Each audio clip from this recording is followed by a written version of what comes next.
ان قریب وہ ماہ مبارک سایہ فگن ہونے والا ہے جس ماہ مبارک کی ایک ایک ساعت اپنے دامن میں بے شمار برکتیں لیے ہوئے ہوگی۔ اللہ رب العزت جل جلالہ نے اس عظیم مہینے کے روزے ایمان والوں پر فرض فرمائے اور فرمایا یا ایھا الذین آمنوا کتب علیکم الصیام کما کتب علی الذین من قبلکم لعلکم تتقون۔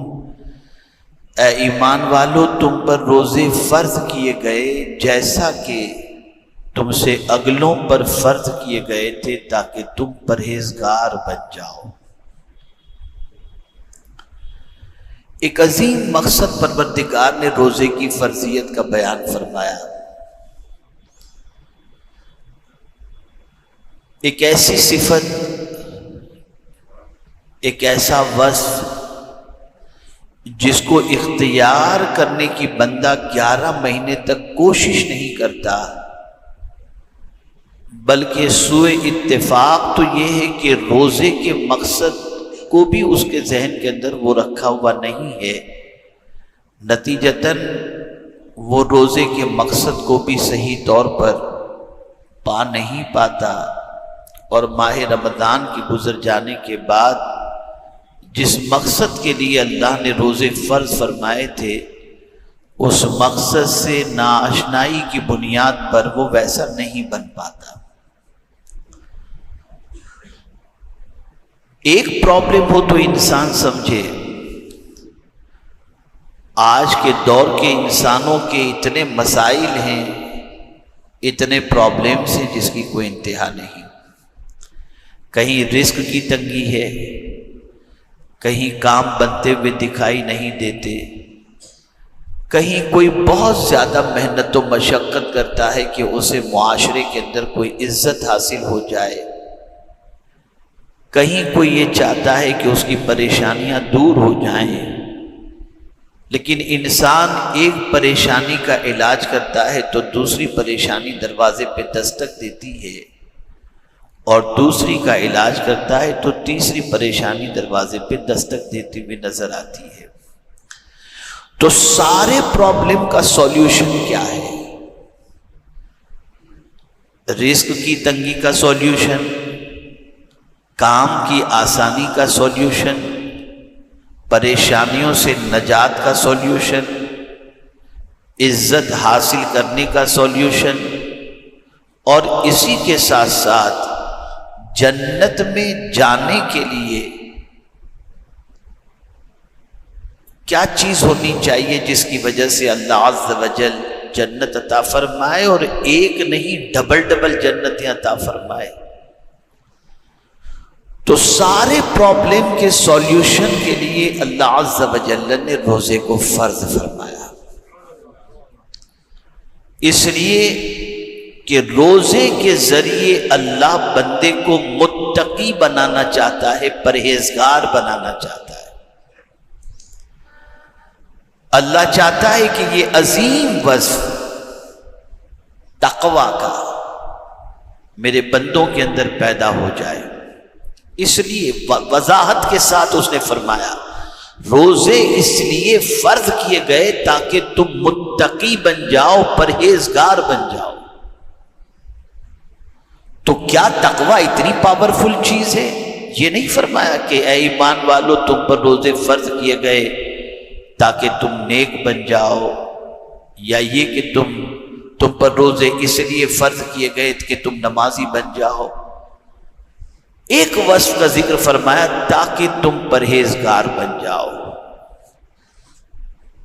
اور اس کے لیے جو پروسیجر رکھا اس نے وہ بھی ایسا ہی رکھا کہ اگر آدمی اس پر گہرائی سے نظر ڈالے تو اس کے سامنے مقصد روزہ کھل کر کے آ جائے گا۔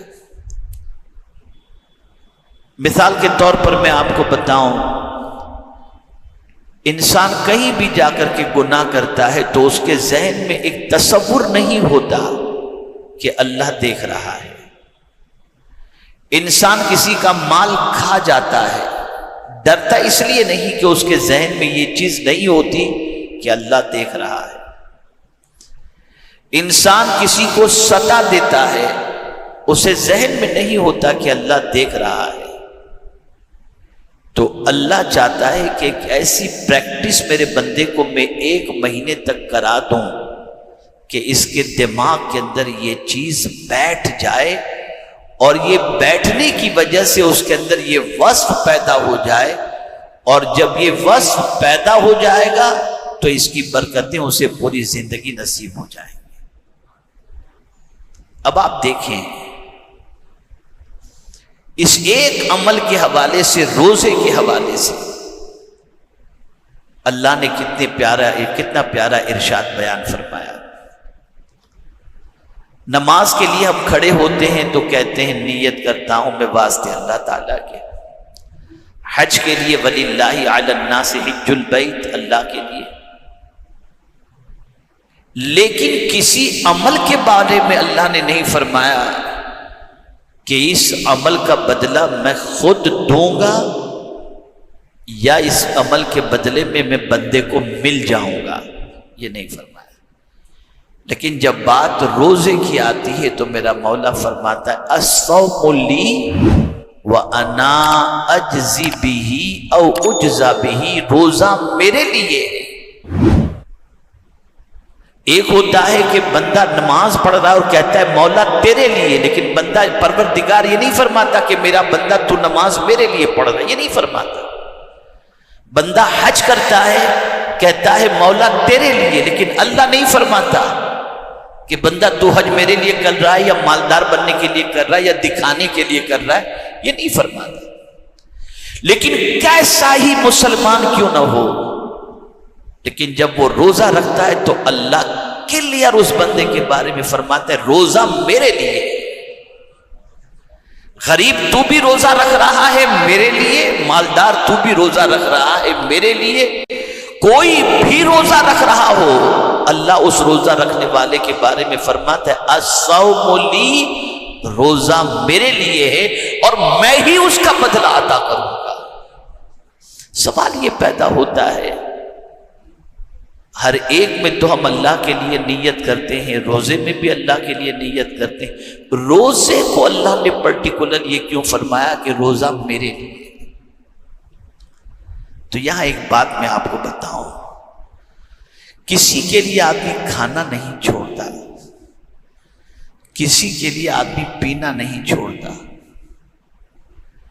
لیکن ماہ رمضان کا چاند نظر آ گیا تو کیسا ہی دوست کیوں نہ ہو، کیسا ہی چاہنے والا کیوں نہ ہو، 1000 کہے کہ کھا لو، نہیں کھاؤں گا میں روزے سے ہوں۔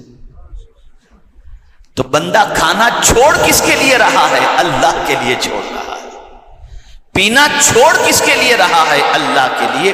اور پھر کمال کی بات یہ ہے کہ چھپ کر کے بھی تو کھا سکتا ہے، چھپ کر کے بھی تو پی سکتا ہے، لیکن نہ چھپ کر کھانا کھاتا ہے نہ چھپ کر کچھ پیتا ہے، افطار تک، غروب آفتاب تک ایسا ہی بھوکا پیاسا رہتا ہے۔ تو مولا کو اس بندے کی ادا اتنی پسند آتی ہے کہ مولا فرماتا ہے میرے بندے تو نے یہ کام صرف میرے لیے کیا ہے اور میں ہی اس کا تجھے بدلہ عطا کروں گا، میں ہی بدلہ عطا کروں گا۔ اور جتنے بھی عمل ہیں اس میں دکھاوا ہو سکتا ہے، آرٹیفیشل ہو سکتا ہے۔ نماز کسی کو دکھانے کے لیے، آپ نماز پڑھ رہے ہیں، لوگ آپ کو دیکھ رہے ہیں، آپ کی نیت نماز پڑھنے کی کیا ہے آپ کو نہیں، آپ دنیا نہیں جانتے۔ حج کر رہے ہیں، نہیں معلوم نیت، لیکن آپ لوگوں کے ساتھ حج کر رہے ہیں نا۔ یہاں تک کہ زکوٰۃ دیتے ہیں تو لینے والا تو جانتا ہے جس کو آپ زکوٰۃ دے رہے ہیں، لیکن آپ روزے سے ہیں یا نہیں آپ جانتے ہیں اور آپ کا مولا جانتا ہے، کسی کو کیا خبر۔ تو واحد یہ عمل اتنا پیور عمل ہے، اتنا پیور عمل ہے کہ اللہ عز و جل نے فرمایا یہ میرے لیے ہے اور میں ہی اس کا بدلہ عطا کروں گا۔ اب اس روزے کے ذریعے بندے کے اندر جو وصف اللہ پیدا کرنا چاہتا ہے وہ ہے تقوی. ایک وصف، اور وہ وصف کون سا؟ اللہ سے ڈرنا، اللہ کا خوف. اور یہی ڈر کی وجہ سے بندہ کھانا روزے کی حالت میں نہیں کھاتا، پانی نہیں پیتا. بلکہ مجھے حیرت ہوتی ہے کہ آج تک کوئی یہ مسئلہ پوچھنے کے لیے جلدی سے نہیں آتا ہے کہ حضرت یہ بتائیے میری انگلیاں سجدے کے اندر اتنی نہیں لگتی، میری نماز ہوگی کہ نہیں ہوگی. لیکن جیسے ہی رمضان شریف کا مہینہ آتا ہے میں نے سرما لگا لیا، میرا روزہ تو نہیں ٹوٹا، میں نے انجیکشن لگا لیا، میرا روزہ تو. اتنی فکر روزے کی ہوتی ہے کہ کہیں سے بھی اس کا روزہ ٹوٹ نہ جائے، خراب نہ ہو، اتنا وہ خیال کرتا ہے اپنے پروردگار کی بندگی کا. اے رسول اعظم صلی اللہ علیہ وسلم کے دیوانوں، تو یہ پورا کانسیپٹ اور پوری توجہ اس بندے کے ذہن کے اندر یہ ہوتی ہے میرا مولا دیکھ رہا ہے، حلال چیزوں سے وہ بچ رہا ہے. تو اب اللہ فرماتے ہیں میں نے 1 مہینے کی تجھے پریکٹس کرا دی، اور صبح صادق سے لے کر غروب آفتاب تک تو ان حلال چیزوں سے 1 مہینے تک تو بچا. میرے بندے، میرا مقصد یہی ہے کہ تو میرے فرمان پر عمل کرتے ہوئے جس سے بچنے کا حکم تو اس سے بچ جا، اور جو کرنے کا حکم تو اسے تو کر. تو جس طرح رمضان میں تیرے دسترخوان پر برکتیں ہوتی ہیں، اس طریقے سے پوری زندگی تیرے گھر کے اندر برکتیں ہی برکتیں رہیں. ایک ننھا سا بچہ روزہ رکھ لے تو ہار پہنایا جاتا ہے، گھمایا جاتا ہے، اس کی عزت کی جاتی ہے، حالانکہ اس پر روزہ فرض نہیں، لیکن روزے نے اس کو عزت عطا فرما دی. تقوی، اللہ سے ڈر، یہ کتنا بڑا وصف ہے، اس کو آپ سمجھے. آپ کا کام نہیں ہوتا، لیکن اگر آپ کے اندر تقوی پیدا ہو گیا، آپ متقی بن گئے، اللہ سے ڈرنے والے بندے بن گئے، تو اللہ وعدہ فرماتا ہے وَمَن يَتَّقِ اللَّهَ يَجْعَل لَّهُ مِنْ أَمْرِهِ يُسْرًا. اللہ تعالیٰ اس سے ڈرنے والے بندوں کے کام کو آسان کر دیا کرتا ہے. تو ایک وصف پیدا کر کے ہمارے سارے کام وہ آسان کرنا چاہتا ہے. یہی وجہ ہے کہ اولیاء کرام علیہم الرضوان جو بھی کام اللہ عز و جل کے فضل سے وہ چاہتے، اللہ ان کے کام کو آسان کر دیتا تھا. وجہ یہ تھی کہ اللہ عز و جل کے فضل سے انہیں تقوی کی دولت نصیب ہو گئی تھی. وہ متقی و پرہیزگار تھے، وہ ظاہر میں بھی خدا سے ڈرتے تھے اور تنہائی میں بھی خدا سے ڈرتے تھے. عزت چاہیے، تب بھی قرآن نے اسی ایک وصف کا ذکر کیا. میرے بندو، سب سے بڑا میں ہوں، مجھ سے بڑا تو کوئی نہیں ہے. دنیا کا چھوٹا بڑے کے سامنے اچھا بننا چاہتا ہے، بڑے کے سامنے عزت حاصل کرنا چاہتا ہے، بڑے کے سامنے معزز بننا چاہتا ہے.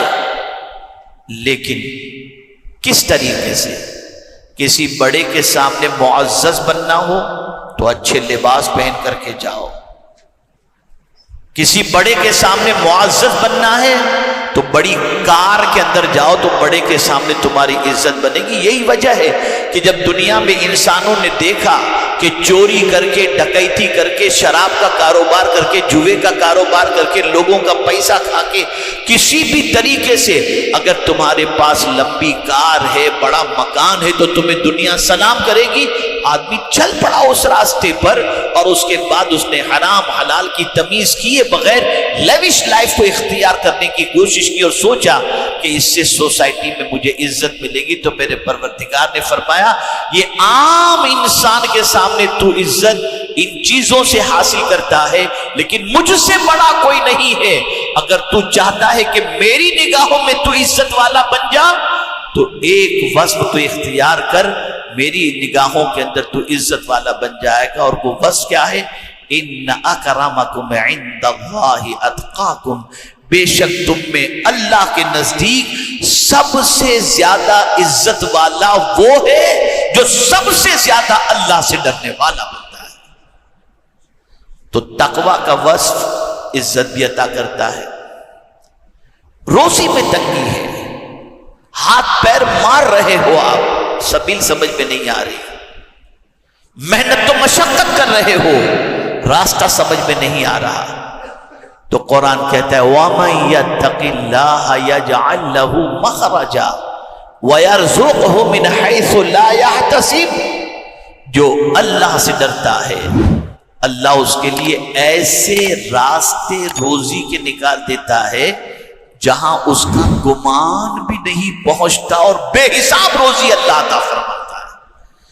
تو تقوی کا وصف روزے کے ذریعے حاصل ہوتا ہے، اور یہ تقوی جب انسان اختیار کر لیتا ہے تو اس کے کام بھی آسان بن جاتے ہیں۔ آپ دیکھتے ہوں گے ماہ رمضان میں جو 11 مہینے تک غریب اپنے دسترخوان پر نعمتیں نہیں دیکھتا، وہ ماہ رمضان میں اس کے دسترخوان پر وہ نعمتیں بھی نظر آنی شروع ہو جاتی ہیں۔ کہاں سے؟ یہ تقوی کی بدولت، یہ اللہ سے ڈر کی بدولت۔ اے رسول اعظم صلی اللہ تعالی علیہ وسلم کے دیوانوں، اسی کے ساتھ ساتھ آپ دیکھیں یہی ایک وصف ایسا ہے کہ اگر مصیبت سے نجات حاصل کرنا چاہتے ہو تو قرآن کہتا ہے وَيُنَجِّ اللَّهُ الَّذِينَ اتَّقَوْا بِمَفَازَتِهِمْ لَا يَمَسُّهُمُ السُّوءُ او کما قال، ہم ایسے ہی اللہ سے ڈرنے والے بندوں کو نجات عطا کرتے ہیں، اسے تکلیفوں سے چھٹکارا عطا کرتے ہیں۔ تو تقوی ایسی دولت ہے کہ اگر بندہ اسے اختیار کر لے تو اللہ تعالیٰ اسے مصیبتوں سے بھی چھٹکارا عطا فرماتا ہے۔ تو یہی ایک صفت، تقوی کی صفت اللہ پیدا کرنے کے لیے ہمارے اوپر اس نے روزے فرض فرمائے تاکہ ہم متقی بن جائیں، پرہیزگار بن جائیں، اللہ سے ڈرنے والے بندے بن جائیں۔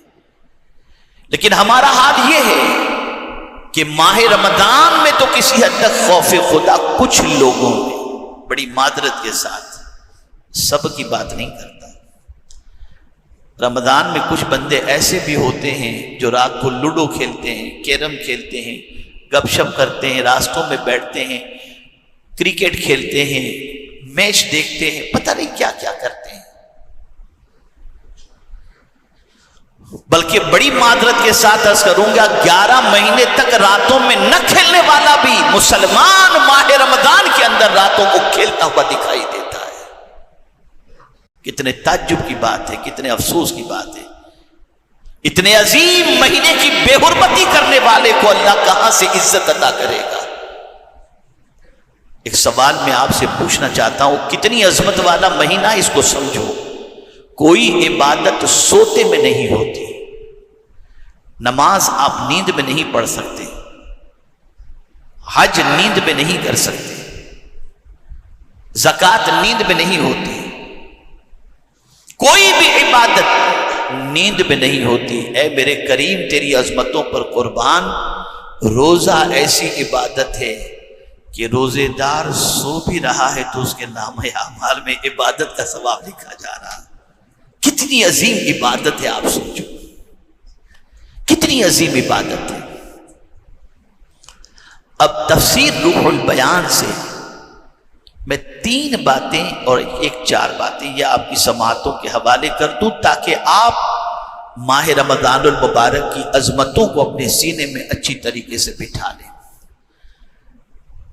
اللہ عز و جل ارشاد فرماتا ہے، یہ تفسیر روح البیان میں ہے کہ 3 چیزوں کو دوست رکھنے والے کو میں دوست رکھتا ہوں، اور 3 چیزوں کو ضائع کرنے والوں کو میں اپنا دشمن رکھتا ہوں۔ وہ 3 چیزیں جسے انسان ضائع کر دے تو اللہ تعالیٰ اس ضائع کرنے والے کو دشمن فرماتا ہے۔ وہ 3 چیزیں کون سی ہیں؟ روزے، نماز اور غسل جنابت۔ جو روزہ ضائع کر دے، فرض روزے، جو نماز ضائع کر دے، اور کسی پر کوئی میریڈ ہے اس کے اوپر غسل جنابت جو ہے وہ فرض ہو چکا ہے، واجب ہو چکا ہے، اور اس کے بعد وہ غسل نہیں کرتا، اس کو ضائع کر دیتا ہے۔ رات کو اس کو غسل کرنا چاہیے لیکن ناپاکی میں سو گیا اور فجر کی نماز اس نے گل کر دی، ایسا شخص اس کو اللہ عز و جل اپنا دشمن فرماتا ہے۔ اپنا دشمن فرماتا ہے۔ اور تفسیر روح البیان کے اندر اللہ اکبر اللہ اکبر، اللہ عز و جل ارشاد فرماتا ہے کہ 4 اعمال جو بندے اختیار کرے اس کے لیے اللہ کی ساری جنتیں مشتاق ہیں۔ مشتاق سے مراد ویٹ کرتی ہے اس کو دیدار کے لیے، اس کو دیکھنے کے لیے۔ اللہ کی ساری جنتیں اس بندے کی مشتاق ہیں کہ جلدی سے یہ بندہ ہمارے پاس آ جائے۔ ساری جنتیں، یہ بھی تفسیر روح البیان۔ وہ 4 چیزیں کون سی ہیں؟ تو میرے پیارے آقا صلی اللہ تعالی علیہ وسلم کے پیارے دیوانوں، پہلی چیز روزہ رکھنے والا، دوسری چیز قرآن پڑھنے والا، تیسری چیز نماز پڑھنے والا، اور چوتھی چیز پڑوسی بھوکوں کو کھانا کھلانے والا۔ فرمایا گیا جس میں یہ 4 صفتیں ہوں گی جنت ان کے لیے مشتاق ہوگی، ساری جنتیں، کہ جیسے ہی وہ بندہ مرے گا ساری جنتیں کہتی بھی نظر آ جائیں گی کہ آؤ میری طرف سے آ جاؤ، آؤ میری طرف سے آ جاؤ، آؤ میری طرف سے آ جاؤ۔ اے رسول اعظم صلی اللہ علیہ وسلم کے دیوانوں، روزے کے مقصد کو سمجھو، تقوی۔ بس اس نیت سے روزہ رکھو کہ ہم متقی بنیں گے۔ ہم صرف صبح صادق سے لے کر غروب آفتاب تک اللہ سے نہیں ڈریں گے، پوری زندگی اللہ سے ڈریں گے۔ اگر یہ جذبہ پیدا ہو گیا اور تقوی کی دولت اختیار کر لی، زندگی میں آپ کا کوئی کام بگڑتا نظر نہیں آئے گا۔ مولا ہر کام کو بنا دے گا، ہر کام کے اندر اللہ کامیابی اور کامرانی عطا فرمائے گا۔ میں نے جمعہ کے مختصر سے وقت میں صرف ایک پہلو پر میں نے گفتگو کی، اور ابھی حالانکہ ایک اور وصف بھی ہے جس کو قرآن مقدس نے، رسول اعظم صلی اللہ علیہ وسلم نے مہینے کے حوالے سے، ماہ رمضان کے حوالے سے، ماہ رمضان کے کئی نام ہیں، ان میں سے ایک نام شہر الصبر بھی ہے۔ تو میں صبر کے حوالے سے بھی کچھ عرض کر سکتا تھا، لیکن قلت وقت کی بنیاد پر بس اتنا عرض کروں گا۔ آپ اگر چاہتے ہیں کہ اللہ کام آسان کر دے، روزی میں برکت عطا فرمائے، تو رمضان المبارک میں صبح صادق سے لے کر غروب آفتاب تک ہی اللہ سے نہ ڈرو، بلکہ کوشش کرو پوری زندگی اللہ سے ہم ڈرتے رہیں گے تو اللہ تعالیٰ ماہ رمضان جیسی برکتوں سے ہمیں مالا مال فرمائے گا۔